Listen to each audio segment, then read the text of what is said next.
I should have talked about the building itself. It's a 1932 building. It's a hybrid between tradition and modernity because it has a traditional look from outside, but it has a reinforced concrete slab and pillars, which is the modern techniques of construction. Anyway, if you are standing here, you can see Ramallah, Beirut, maybe Jerusalem if you imagine, and Psagot. And Yazid will tell us something about Psagot, and I can compliment him. What's also so important as well is to remember that this was an ancient trade route that connected the north, Nablus, to Jerusalem, and cutting through Al-Bira. Al-Bira town is there. Ramallah and Al-Bira are twin cities. They're really so interlocked with each other, so you cannot really tell the difference between the two cities, but they have two municipalities. So now we are in Al-Bira, and eventually we're going to be cutting through the borders between Ramallah and Beirut without knowing. Why it's very important, this route? Because I'm going to tell you about the history of Al-Manara Square, the Lion Square, and it's connected also with that, with this road. This is an ancient trade route that also it was used for pilgrimage and going down to Hijaz.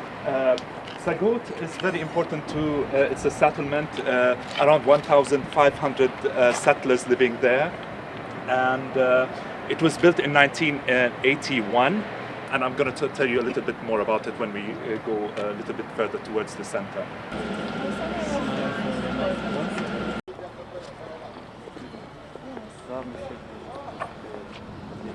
The British mandate created this as a prison.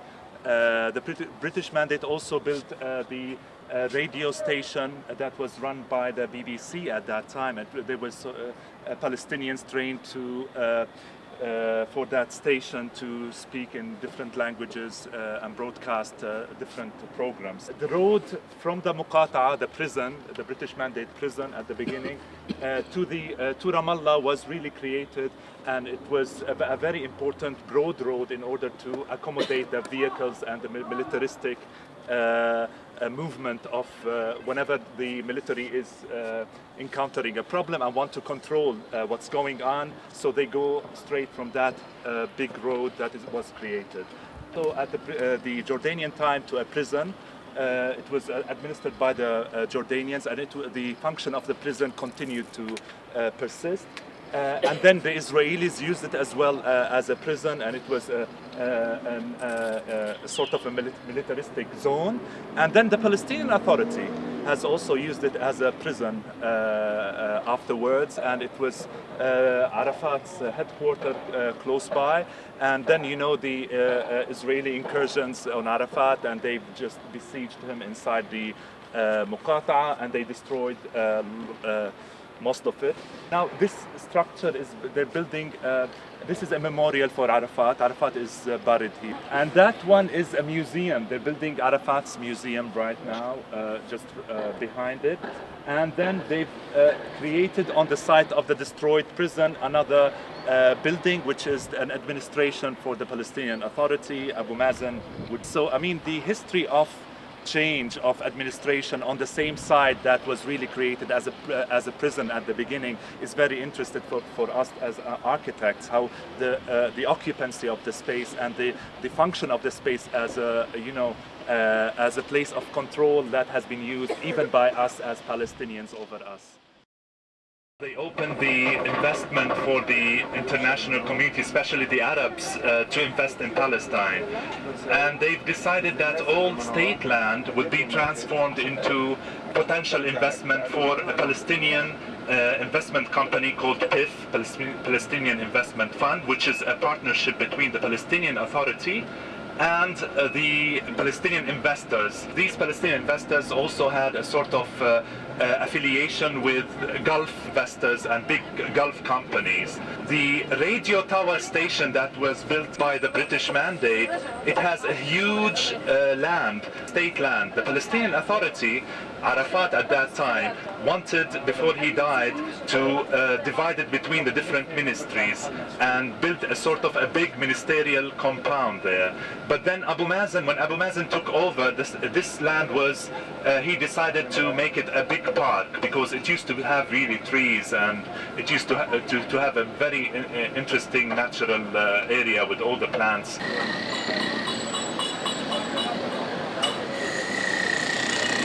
So we used to buy a dunam, which is 1,000 square meter in Artiri, with 40, 35, maybe $45,000. Now it is at least 400,000. 400,000. In El Marara, it's impossible. You cannot buy. So these are prices for us. They are bubble and they are not realistic. They have no meaning at all. But some people who managed to play with the stock market some 4 years ago, like inflating the prices to 3-4 times, and it's a crime. They did it with the land. And of course the land is a limited resource, especially in Ramallah and in Palestine. So they say it's limited resource, so the prices are realistic. But how can you imagine like a land with 1 dunam, you build apartment on it, and you say like, I have 3 kids and live on a $1 million something dollars. It's impossible. It's more than in LA, more in like in Europe. So there are really walking loans in Ramallah, walking loans. Everybody has a loan in Ramallah, either to buy a car or a new screen for his apartment or an apartment. Fayyad transfer half of the salary to the salary-based people, and this half salary was taken by the bank immediately for the loan, to cover the loans. So the people had no money to buy food, and somebody smashed into the accountant actually in the Palestine bank, and he tell him, give me the money back. He said, but we have a loan. So this will happen sooner or later when we have the Arab bank has 30,000 cars in his name. 30,000 cars. Well, we expect people to bring the cars back to the Arab bank. Normally 80% of the Palestinians are in need of affordable housing.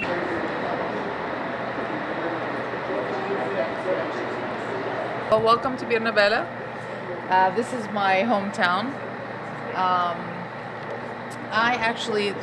I have a house here, and I'm actually a resident of Jerusalem, but because of the wall, I work in Ramallah, so that I have to travel both ways, so I actually got a house here. As you've seen, at the bottom when you went down there, you saw how the wall was built. That was built after 2005. This used to be the main thoroughfare, okay, to Bir Nabela, and it connects. If the wall was not there, it would have connected with the Ramallah Jerusalem street. And I remember when I first used to come visit Bir Nabela, when I lived in Jerusalem, it would take 20 minutes. Right now, what you have to do is you have to go all the way around to Ramallah, and then come in from, there's only one way to come into Bir Nabela, which is this underpass. Yeah, the Rafat underpass, which is underneath Route 443, which is an Israeli-only road. And it's really absurd, because if you look at that road, you're right above Bir Nabela, but West Bankers cannot get to Bir Nabela from that road. So now, a journey that usually takes 20 minutes takes an hour and a half to, it all depends on.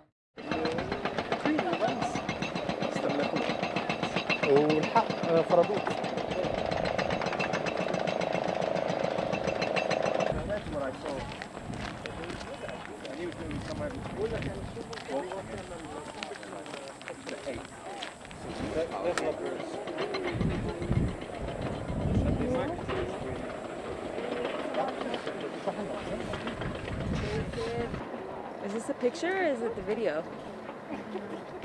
I'm the Deputy Managing Director of Baiti Real Estate Investment Company, the developer of this project, Rawabi, the first Palestinian planned city. We continue to receive delegations to try to convey our message of the vision behind this project, the vision for economy for peace, the vision for job creation, the vision for creating an enabling environment for the Palestinian community, for the Palestinian middle class, for those who are interested to live in a modern, sustainable environment. We are highest points of the project. We are approximately 780 meters above sea level. It drops to 450 at the very end, where we are constructing parts of the city. This is a strategic partnership between QD, Qatar Diyar, and Masar International, that's led by Bashar Masri. Both came together and created a company by the name of Baiti Real Estate Investment Company, the developer of Rawabi. So Rawabi is the name of the city. Rawabi means hills, and we were able to extract and decide on the name through a competition. We are building on 45% slope, so it's very challenging with respects to urban design, green buildings, infrastructure, utilities, and the likes.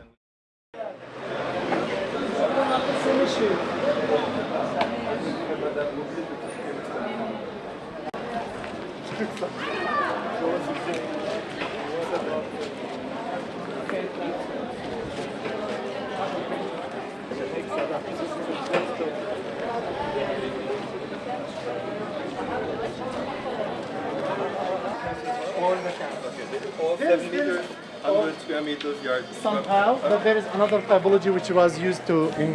This is an internet shop, which is like we have more than 10. A barber shop. We already passed 2 barber shops, and here is another one.